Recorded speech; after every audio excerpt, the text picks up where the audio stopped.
We've got a video, I believe, from Pierre Pollievre here on Trudeau and his love of red tape. So let's jump to that video clip now. We can discuss. By the way, we will also stand up against Trudeau's attempts to shut down natural health products. He's trying to shut those down.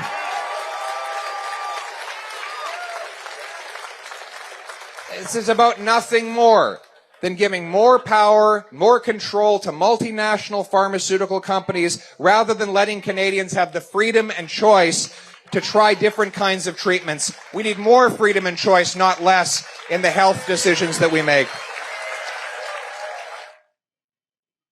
Yeah, that's what we touched on earlier there. It's wild to see them going after this. And the only thing you can think of, I mean, this isn't like, oh, let's implement a couple extra restrictive measures. This is overboard. I've talked to many naturopaths extremely concerned about what this federal government is doing and the attacks on their industries.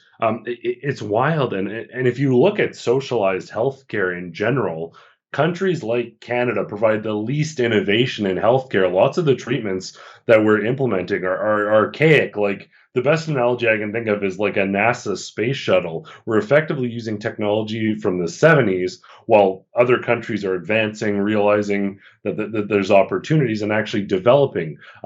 So much of, and we talked about this earlier, the rhetoric of the left about preventative health care and sort of preparing yourself before you're getting sick. Well, now they're saying, no, scrap all that. We're going to make it impossible to access basic vitamins that have been proven to help people. And we're going to shift towards this sort of ultra regulatory industry where we give everyone pharma and we don't allow all these other alternatives that have been tried and tested throughout time.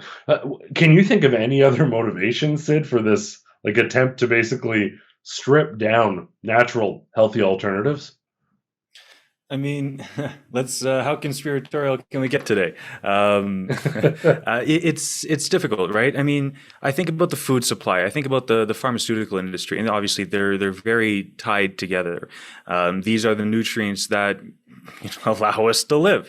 You should really be thanking our farmers for all of the food we have at hand.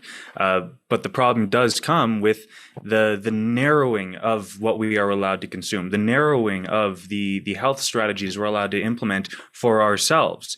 You think about like look at the last 2 years with the pandemic. I mean, if I didn't take their shot, then I wasn't allowed to sit down at a restaurant. If I didn't take their shot, then I might not have been allowed to go to a grocery store in Quebec. This is the road we were going down, is if you do not comply, then you do not get to live, basically. I mean, they want to say, obviously, oh, no, we didn't force anybody to do this or that or whatever. I don't know how many people killed themselves over the last 2 years because their own family members were turning against them, saying, you can't come to our family events because you're not vaccinated. Their bosses telling them, you can't go to work because you're not vaccinated. And this ties into what Pierre's saying here. Yeah, sure, we want natural health products to be available. We want people to pursue those remedies and to bring them to light because more options is better if you're looking to protect your health. The government doesn't know what's healthy for you. They know what they want from you. And that's something that I think a lot of people need to have a little more perspective on. I think about Sheila Annette Lewis, the woman who recently, Alberta Health Services, they denied her a life-saving organ transplant because of her vaccination status. This is the narrowing of your health products, the nutrients you are allowed to consume. And personally, I'm of the belief that I should eat as much of what God created as possible. When it comes to the fruits, I want to try all of them. The vegetables, I want to try all of them. The meats, I want to try all of them, to a reasonable extent. But that's not something they want. They want you to have macaroni and cheese that came out of a factory for the rest of your life.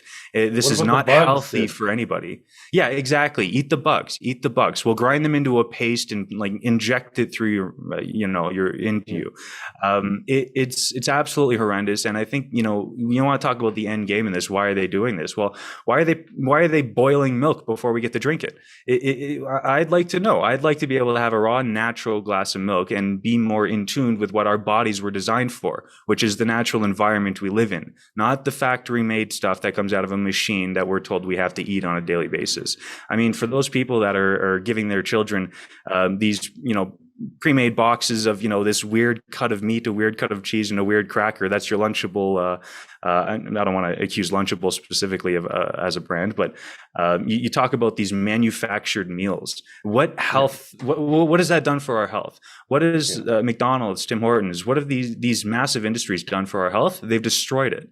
And here we are. We're trying to prevent the regulation more in the food industry, in the medical industry, in the health products that we're allowed to consume. How many doctors were terminated or shunned from the industry because they were proposing other medicines that proved to be effective during the pandemic, and they're still not allowed back into the club, as it were. Well, and I think on that note, like for example, though, and I think we'll redirect the malice towards the government, because you don't have to have McDonald's. You can. I happen to like it as the odd alternative. I get a McDouble with an extra patty. That's my jam. But it's an option. The government isn't. Or McDonald's isn't saying I can only eat McDonald's. My problem is when the government is trying to restrict. And look, you look at like the USDA food guide.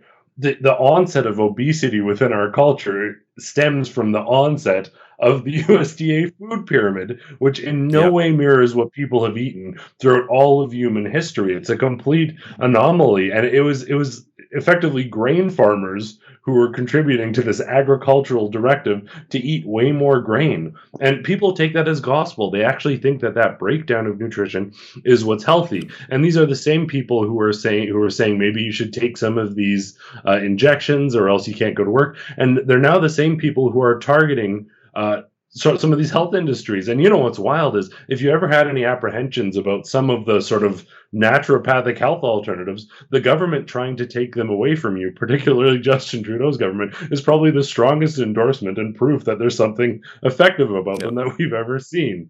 It's sincerely concerning, and there's no reason for it. This isn't, we're going to add a little bit of regulatory FDA level control to ensure that these aren't coming out of sketchy Chinese factories. Everything I'm hearing is that they're trying to fundamentally undermine this, so big pharma is the only way that you can seek treatment. In other Pollievre related news, we do have a video, I believe, of Pierre Pollievre, or is it just a tweet? Yeah, no, I think it's just a tweet potentially here.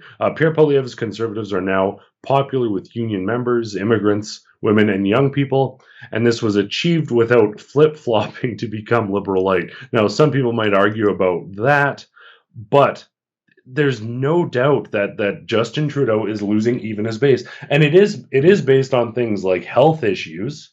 Like, don't get me wrong, there are hippies who we now see at freedom protests because of medical coercion and because of attacks on sort of natural alternatives.